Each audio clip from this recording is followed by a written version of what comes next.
Assalamualaikum warahmatullahi wabarakatuh. Apa kabar semuanya? Pada kesempatan kali ini, saya akan membahas bab tentang Toharoh. Ini merupakan materi kelas 7 semester ganjil, mata pelajaran Pendidikan Agama Islam dan Budi Pekerti. Sebelum membahas lebih jauh, izinkan saya memperkenalkan diri terlebih dahulu. Nama saya Dwi Puspita Laili dengan NPM 1911010299. Saya dari Fakultas Tarbiyah dan Keguruan, jurusan Pendidikan Agama Islam. Saya merupakan mahasiswa PPL UIN Raden Intan Lampung tahun 2022 di SMP Taman Siswa Teluk Betung, dengan dosen pembimbing lapangan Bapak Idesta Erva Yuliana MPD.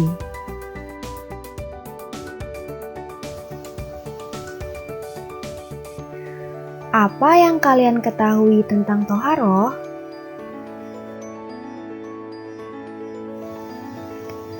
Di bab Toharoh ini kita akan membahas beberapa materi. Di antaranya yang pertama, makna Toharoh, hadas dan juga najis, tata cara Toharoh, hikmah Toharoh.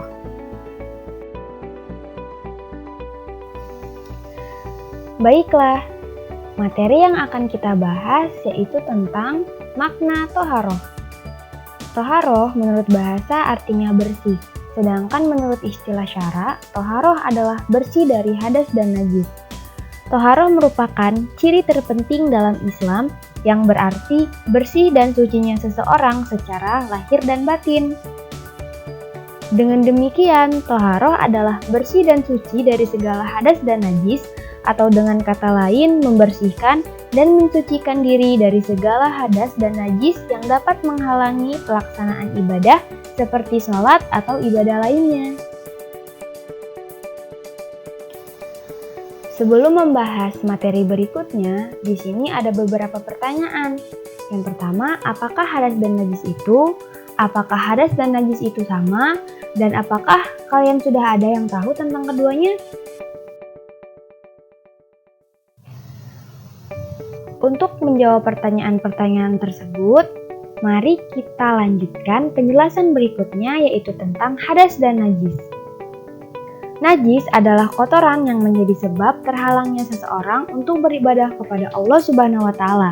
Sedangkan hadas adalah keadaan tidak suci pada diri seorang muslim yang menyebabkan ia tidak boleh sholat, tawaf, dan lain sebagainya. Jadi, najis dan juga hadas itu berbeda.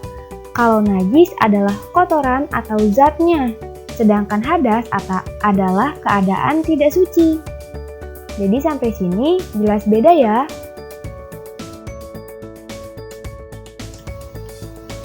Baiklah, materi selanjutnya yaitu tentang macam-macam najis. Nah, ada 3 macam najis. Yang pertama ada najis mukhafafah. Adalah najis yang ringan, seperti air seni bayi laki-laki yang belum berumur 2 tahun dan belum makan apapun kecuali air susu ibu. Cara mensucikannya sangat mudah, cukup dengan memercikan atau mengusapkan air yang suci pada permukaan yang terkena najis. Najis yang selanjutnya yaitu najis mutawasitoh, adalah najis pertengahan. Contoh najis jenis ini adalah darah, nanah, air seni, tinja, bangkai binatang, dan lain sebagainya. Najis jenis ini juga ada 2 macam, yaitu najis hukmiyah dan najis ainiyah. Najis hukmiyah diyakini adanya tetapi tidak nyata wujudnya, bau dan rasanya. Cara menyucikannya adalah cukup dengan mengalirkan air pada benda yang terkena najis. Sedangkan najis ainiyah adalah najis yang tampak wujudnya dan bisa diketahui melalui bau maupun rasanya. Cara mensucikannya adalah dengan menghilangkan zat, rasa, warna, dan baunya dengan menggunakan air yang suci.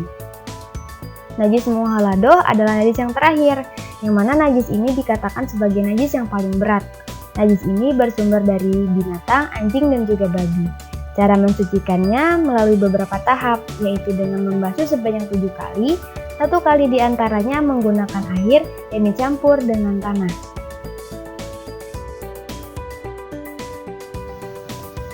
Selanjutnya ada hadas.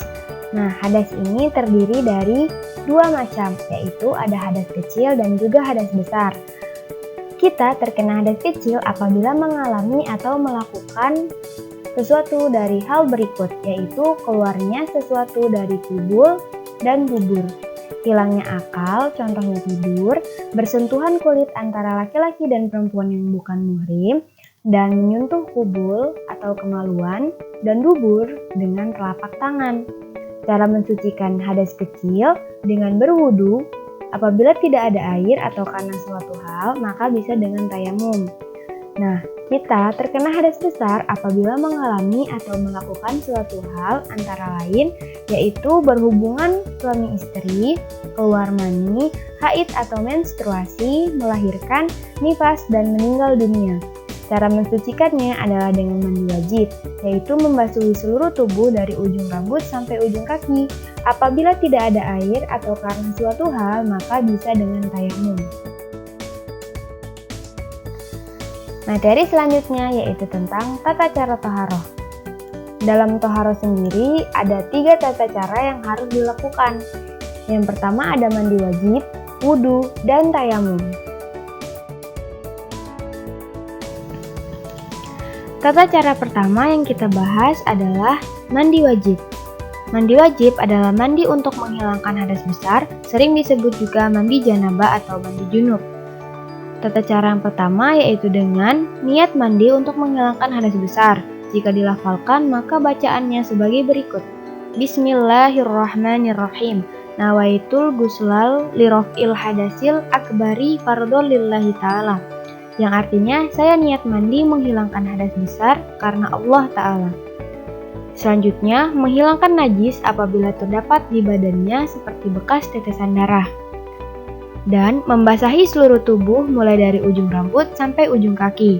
Pada saat mandi wajib, kita juga disunahkan untuk membaca basmalah, mencuci kedua tangan sebelum memasukkan ke dalam bejana, berwudu terlebih dahulu, mendahulukan yang kanan dari yang kiri, menggosok tubuh, dan lain sebagainya. Tata cara yang kedua yaitu tentang wudu. Wudu adalah cara bersuci untuk menghilangkan hadas kecil. Adapun tata cara wudu adalah sebagai berikut. Yang pertama, niat dalam hati. Jika dilafalkan maka bacaannya sebagai berikut. Bismillahirrahmanirrahim. Nawaitul wudu'a liraf'il hadasil asghari fardhon lillahi ta'ala. Yang artinya, saya niat wudu menghilangkan hadas kecil karena Allah Ta'ala. Yang selanjutnya, disunahkan mencuci kedua telapak tangan, berkumur-kumur dan membersihkan lubang hidung. Membasuh muka, membasuh kedua tangan sampai siku, mengusap kepala, disunahkan membasuh telinga, membasuh kaki sampai mata kaki, tertib dilakukan secara berurutan dan berdoa setelah wudu. Dan yang terakhir adalah tayamum. Tayamum adalah pengganti wudu atau mandi wajib.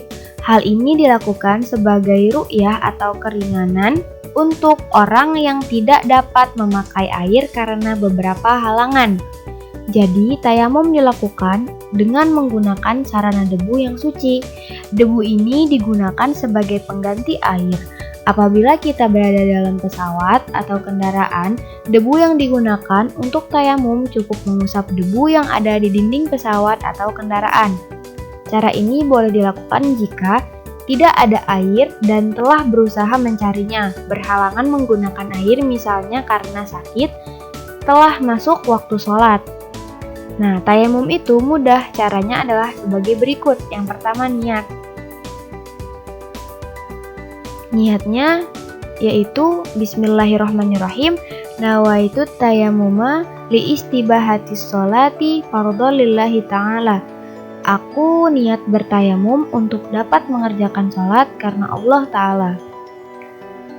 Yang selanjutnya, mengusap muka dengan tanah dengan debu yang suci, mengusap tangan kanan hingga siku dengan debu, dan mengusap tangan kiri hingga siku.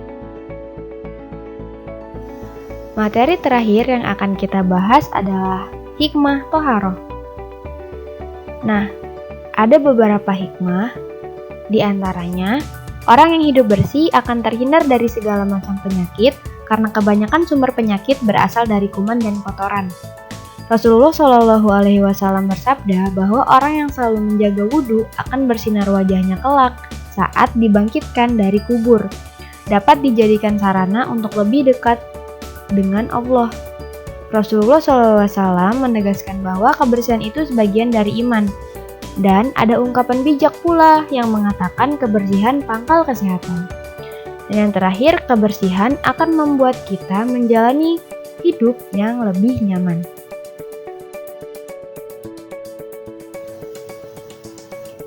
Mungkin cukup sekian pembahasan materi yang dapat saya sampaikan. Semoga dapat bermanfaat dan menambah wawasan serta pengetahuan bagi kita semua.